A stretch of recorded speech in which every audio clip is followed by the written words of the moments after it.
होते हैं तो न जाने कितने विकार, कितनी गंदगी हमारे इन 5 ज्ञानेंद्रियों, 5 कर्मेंद्रियों के द्वारा हमारे भीतर वे रोक टोक चली जाती हैं और हमें पता तक नहीं चलता। परंतु जब इंद्रियों के मार्गों पर अंग स्पर्श रूपी फिल्टर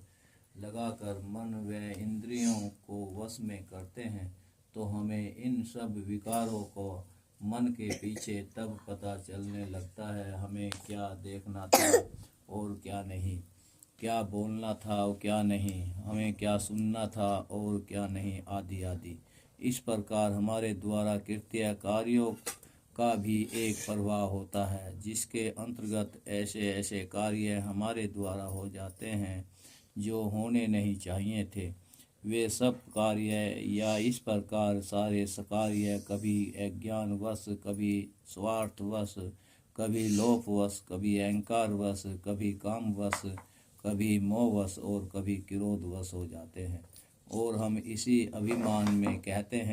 रहते हैं कि ऐसे कार्य हमारे से ही नहीं हो सकते और हम मानने को भी तैयार नहीं होते कि ऐसे कार्य हमने किए हैं।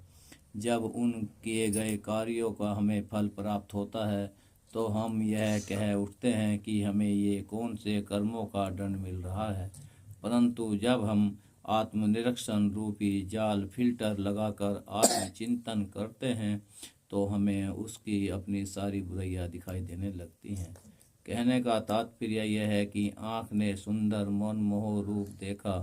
और आँख उसके पीछे भाग निकली और मन भी उसके पीछे पीछे चल पड़ा। इसी प्रकार कान अश्लील गाने सुनने, नासिका के मोह सुगंध और उसमें